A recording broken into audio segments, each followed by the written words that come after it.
पैसा कैसे कमाया जाए। और आखिरकार उस दोपहर को हमारे दिमाग में बिजली कौंध गई। ये एक ऐसा आइडिया था जो माइक ने किसी साइंस की किताब में पढ़ा था। एक्साइटेड होकर हमने अपने हाथ मिलाए, क्योंकि हमारे पास अब एक बिजनेस था। अगले कुछ हफ्तों तक मैं और माइक आसपास के इलाकों में भाग दौड़ करते रहे। हम दरवाजों पर दस्तक देते थे और पड़ोसियों से कहते थे कि वे अपने इस्तेमाल किए हुए टूथपेस्ट ट्यूब हमारे लिए रख लें। हैरत से हमें देखते हुए ज्यादातर लोगों ने मुस्कुराकर हमारी बात मान ली। कुछ ने हमसे पूछा कि हमें टूथपेस्ट ट्यूब क्यों चाहिए। इसके जवाब में हमने कहा कि हम आपको ये नहीं बता सकते, ये एक बिजनेस सीक्रेट है। हफ्ते गुजरते गए और मेरी माँ बहुत दुखी हो गई। अपने रॉ मटेरियल को इकट्ठा करने के लिए हमने जो जगह चुनी थी वो उनकी वॉशिंग मशीन के ठीक पास में थी, एक ब्राउन कार्डबोर्ड के डिब्बे में जिसमें कभी केचप की बोतलें रखी रहती थी। आज वहां पर हमारी और पड़ोसियों के टूथपेस्ट की इस्तेमाल की हुई ट्यूब्स पड़ी थी। आखिर एक दिन मां के सब्र का बांध टूट गया। पड़ोसियों के मुड़े तुड़े और इस्तेमाल किए हुए टूथपेस्ट ट्यूब्स को देखते देखते वो ऊब गई थी। उन्होंने पूछा, तुम लोग क्या कर रहे हो? और मैं ये नहीं सुनना चाहती कि एक बिजनेस सीक्रेट है। इस कचरे को साफ कर दो या मैं इसे उठाकर बाहर फेंक देती हूं। माइक और मैंने उनके हाथ पैर जोड़े और उन्हें यह बताया कि जल्दी ही हमारा काफी रॉ मटेरियल जमा हो जाएगा और फिर हम प्रोडक्शन शुरू कर देंगे। हमने उन्हें बताया कि हम कुछ पड़ोसियों का इंतजार कर रहे थे ताकि वे अपने टूथपेस्ट के ट्यूब खत्म कर लें। मां ने हमें एक हफ्ते की मोहलत और दे दी। प्रोडक्शन शुरू होने की तारीख करीब आ गई थी। प्रेशर बढ़ चुका था। हमारे वेयरहाउस के मालिक यानी मेरी मां ने हमारी पहली पार्टनरशिप कंपनी को जगह खाली करने का नोटिस थमा दिया था। अब माइक का काम यह था कि वो पड़ोसियों को अपने टूथपेस्ट जल्दी खत्म करने के लिए कहे और साथ में यह भी कह दे कि दांत के डॉक्टर्स ने कहा है कि दिन में कई बार ब्रश करना चाहिए। मैं प्रोडक्शन के प्रोसेस को ठीक ठाक करने में जुट गया। एक दिन मेरे डैडी अपने एक दोस्त के साथ कार में बैठकर जब घर आए तो वो शॉक्ड हो गए जब उन्होंने वहां 9 साल के 2 बच्चों को प्रोडक्शन प्रोसेस में पूरे स्पीड से जुटे हुए देखा। हर जगह बारीक सफेद पाउडर बिखरा हुआ था। एक लंबी मेज पर स्कूल से लाए गए दूध के छोटे कार्टन थे और हमारे परिवार की ग्रिल लाल दहकते कोयलों के साथ मैक्सिमम हीट पर जल रही थी। डैडी सावधानी से चलकर हमारे करीब आए, क्योंकि हमारे प्रोडक्शन प्रोसेस ने उनके घर पर कब्जा कर लिया था, इसलिए उन्हें कार बाहर ही खड़ी करनी पड़ी। और जब वे और उनके दोस्त पास आए तो उन्होंने कोयलों के ऊपर रखा एक स्टील का बर्तन देखा जिसमें टूथपेस्ट के ट्यूब पिघल रहे थे। अब आप सोचेंगे कि टूथपेस्ट ट्यूब्स को हम क्यों पिघला रहे थे। एक्चुअली उन दिनों टूथपेस्ट प्लास्टिक के ट्यूब्स में नहीं आते थे। ट्यूब शीशे यानी कि लीड के बने होते थे। एक बार पेंट जल जाने पर हम ट्यूब्स को स्टील के बर्तन में डाल देते थे ताकि वो पिघलकर लिक्विड फॉर्म में आ सके। इस पिघले हुए लीड को हम छोटे छोटे छेद वाले दूध के कार्टन्स में डाल रहे थे। दूध के इन कार्टनों में प्लास्टर ऑफ पेरिस भरा था। हर तरफ फैला सफेद पाउडर प्लास्टर ही था जिसमें हमने पानी मिलाया था। जल्दबाजी में मैंने उसके बैग को गिरा दिया था और पूरी जमीन ऐसे लग रही थी जैसे वहां अभी अभी बर्फ का तूफान आया हो। दूध के कार्टन बाहरी बक्से थे जिसके अंदर प्लास्टर ऑफ पेरिस के सांचे यानी कि मोल्ड थे। मेरे डैडी और उनके दोस्त हमें देखते रहे और हम पिघले हुए लीड को प्लास्टर ऑफ पेरिस के क्यूब के ऊपर छोटे से छेद में डालते रहे। संभल कर, मेरे डैडी ने कहा। मैंने बिना सिर उठाए हामी भर दी। आखिरकार जब शीशे को डालने का काम खत्म हो गया तो मैंने स्टील के बर्तन को नीचे रख दिया और फिर अपने डैडी की तरफ देखकर मुस्कुराया। उन्होंने हल्की सी मुस्कान के साथ पूछा, तुम लोग क्या कर रहे हो? हम वही कर रहे हैं जो आपने बताया था। हम अमीर बनने जा रहे हैं। हाँ, माइक ने सिर को हिलाते हुए और मुस्कुराते हुए कहा। हम दोनों पार्टनर हैं। डैडी ने पूछा, और इन प्लास्टर के सांचों में क्या है? देखिए, इसमें एक बहुत अच्छी चीज है। छोटे हथौड़े से मैंने सील को ठोका जिससे बाहरी खोल टूट गया। सावधानी से मैंने ऊपर के आधे प्लास्टर को हटाया और जिंक का एक सिक्का बाहर गिर गया। हे भगवान, तो तुम लोग जिंक के सिक्के बना रहे थे? मेरे डैडी ने कहा। बिल्कुल सही, माइक ने कहा। हम वही कर रहे थे जैसा आपने हमसे कहा था। हम पैसा बना रहे थे। मेरे डैडी के दोस्त जोर से हंसने लगे। मेरे डैडी भी मुस्कुराए और उन्होंने अपना सिर हिलाया। उनके सामने आग और टूथपेस्ट की ट्यूब्स के बक्से के साथ सफेद धूल में लिपटे हुए दो बच्चे खड़े थे, जो इस कान से उस कान तक खुलकर मुस्कुरा रहे थे। उन्होंने हमसे कहा कि हम सब कुछ छोड़कर उनके साथ चलें और घर के सामने वाली सीढ़ी पर बैठें। मुस्कुराते हुए उन्होंने हमें जालसाजी यानी कि फेक या फ्रॉजरी शब्द का मतलब समझाया। कहने का मतलब यह है कि जो सिक्के हैं वो सिर्फ गवर्नमेंट यानी कि सरकार बना सकती है, न कि एक आम इंसान। अगर एक आम इंसान सिक्के बनाता है तो उसे जेल भी हो सकती है। हमारे सपने टूट गए थे। तो आपका मतलब यह है कि यह इलीगल है? माइक ने कांपती हुई आवाज में पूछा। इतने में डैडी के दोस्त ने कहा, छोड़ो भी, हो सकता है कि बच्चे अपने पैदाइशी टैलेंट को डेवलप कर रहे हों।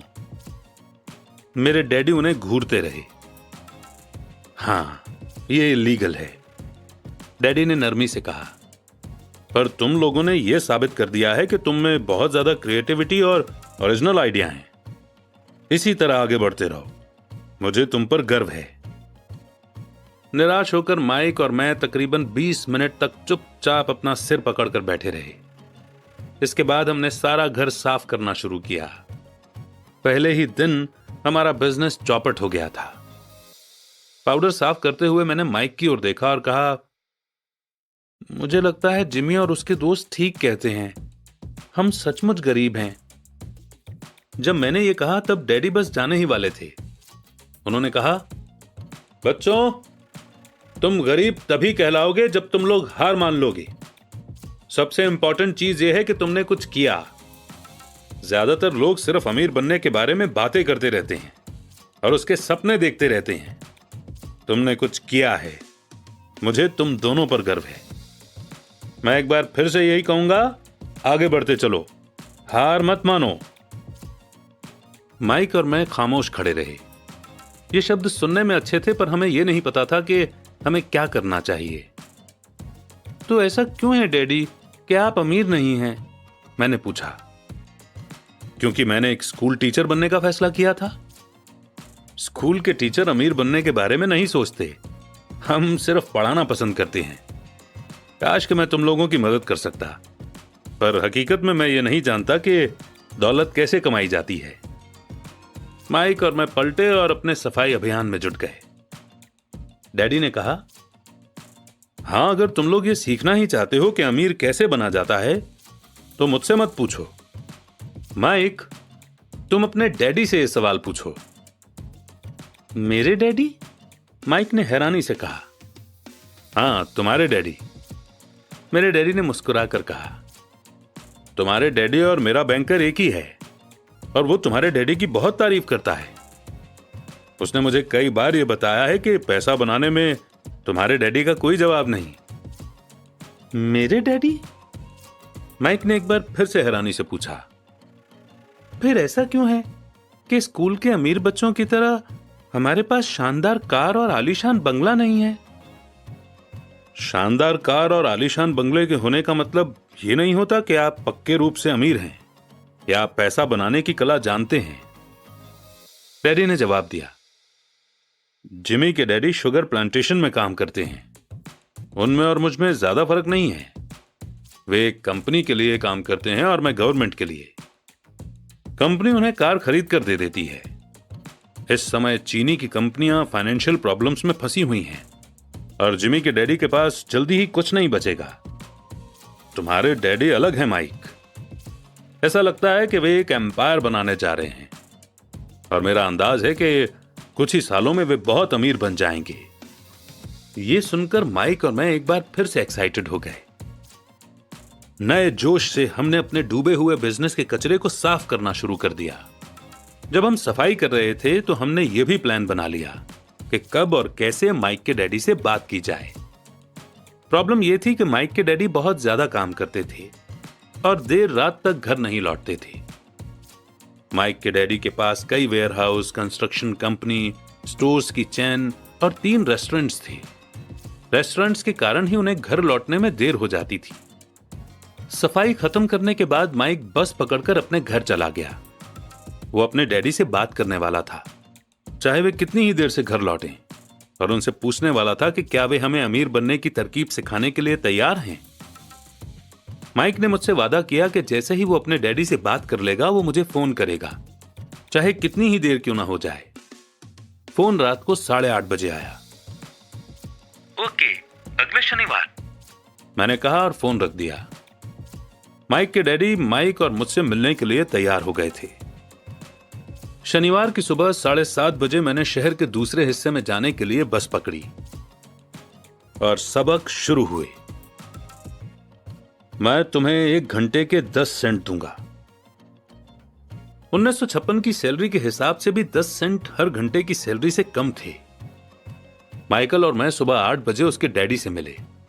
वे पहले से ही बिजी थे और उनके पास 1 घंटे से भी ज्यादा का काम मौजूद था।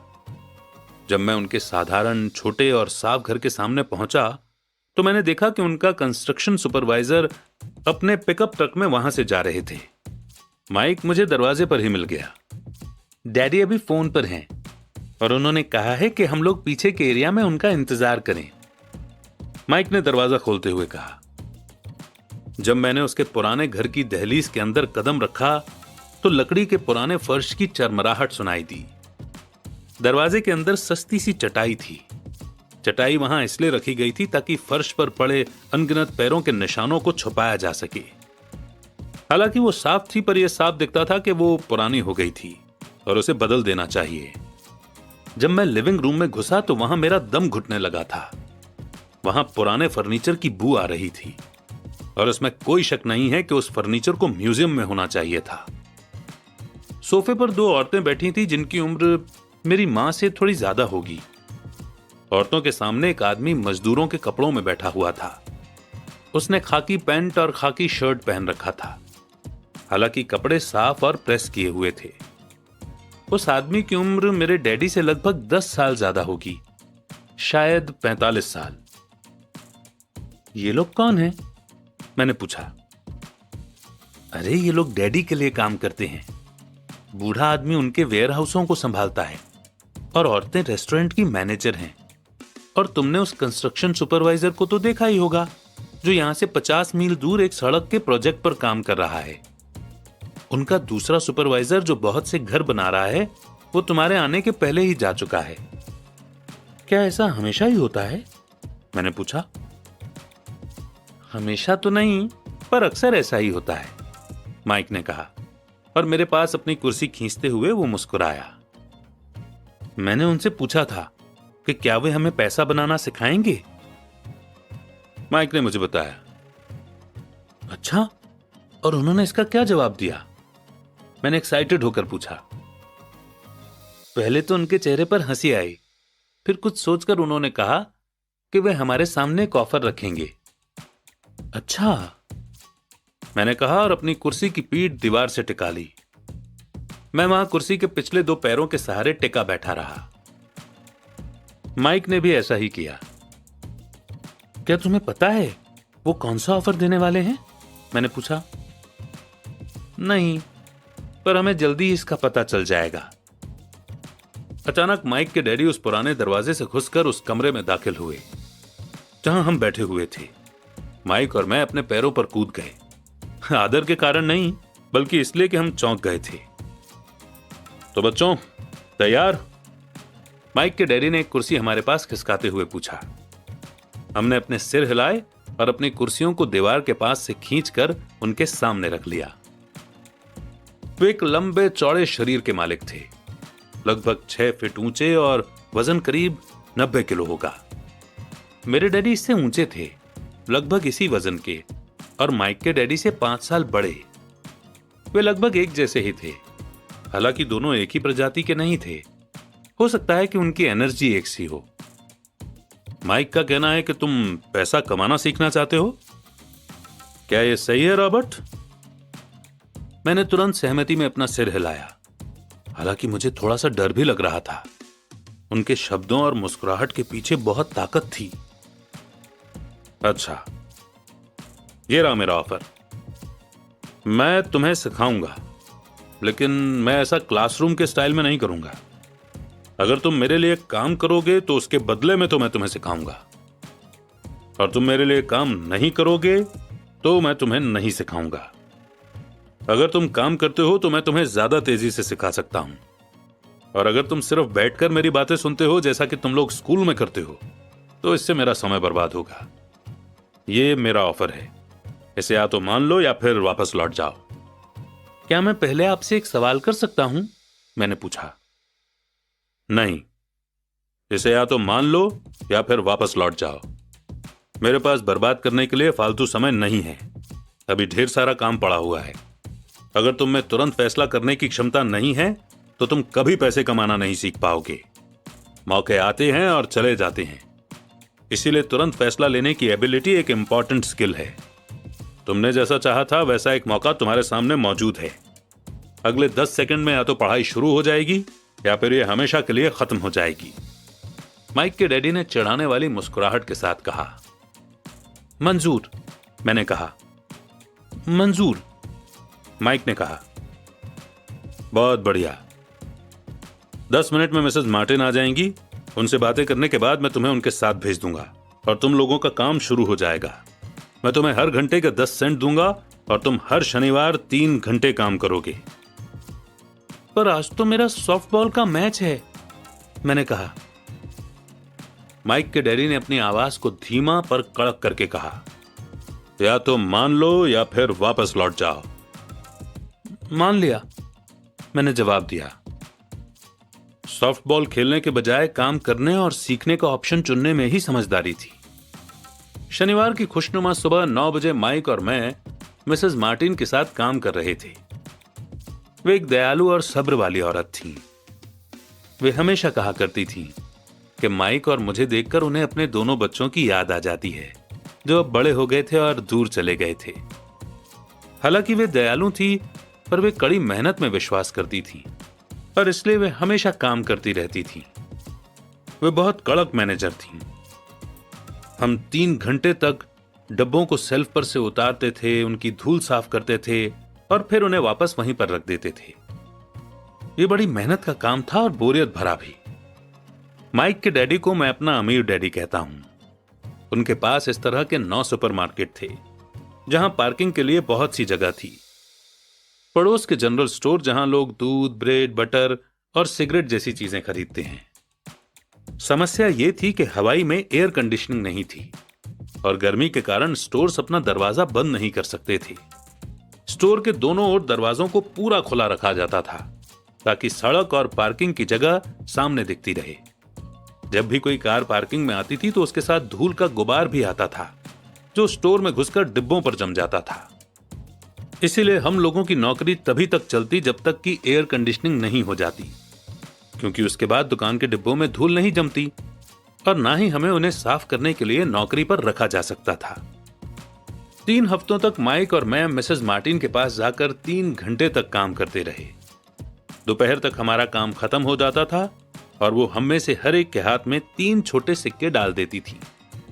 उस समय 50 के दशक में भी 9 साल की उम्र में 30 सेंट कमाने में कोई खास खुशी नहीं होती थी। तब कॉमिक्स की कीमत 10 सेंट हुआ करती थी, इसीलिए मैं अपनी कमाई को कॉमिक्स पर खर्च कर देता था और घर लौट जाता था। चौथे हफ्ते के बुधवार तक मैंने काम छोड़ने का मन बना लिया था। मैं सिर्फ इसलिए काम करने को तैयार हुआ था क्योंकि मैं माइक के डैडी से पैसा कमाना सीखना चाहता था। इसलिए मैं 10 सेंट हर घंटे की गुलामी कर रहा था। पर सबसे बड़ी बात तो यह थी कि उस पहले शनिवार के बाद से मैंने माइक के डैडी को देखा तक नहीं था। मैं काम छोड़ रहा हूं, मैंने लंच के समय माइक से कहा। स्कूल लंच बड़ा निराशा से भरा हुआ था। स्कूल भी बोरिंग था और अब तो मेरे पास शनिवार भी नहीं थे जिनका मैं इंतजार कर सकूं। पर 30 सेंट के कारण मुझे धक्का पहुंचा था। इस बार माइक मुस्कुराया। तुम किस बात पर हंस रहे हो? मैंने गुस्से और चिढ़ते हुए पूछा। डैडी ने कहा था कि ऐसा ही होगा। उन्होंने कहा था कि जब तुम काम छोड़ने का फैसला कर लो तब वे तुमसे मिलना चाहेंगे। क्या? मैंने गुस्से में पूछा। क्या वो मेरे बोर हो जाने का इंतजार कर रहे थे? कुछ कुछ, माइक ने कहा। मेरे डैडी जरा अलग किस्म के हैं। उनका सिखाने का तरीका तुम्हारे डैडी के पढ़ाने के तरीके से बिल्कुल अलग है। तुम्हारे मम्मी डैडी बहुत बातें करते हैं, दूसरी तरफ मेरे डैडी बहुत कम बोलते हैं। तुम सिर्फ इस शनिवार तक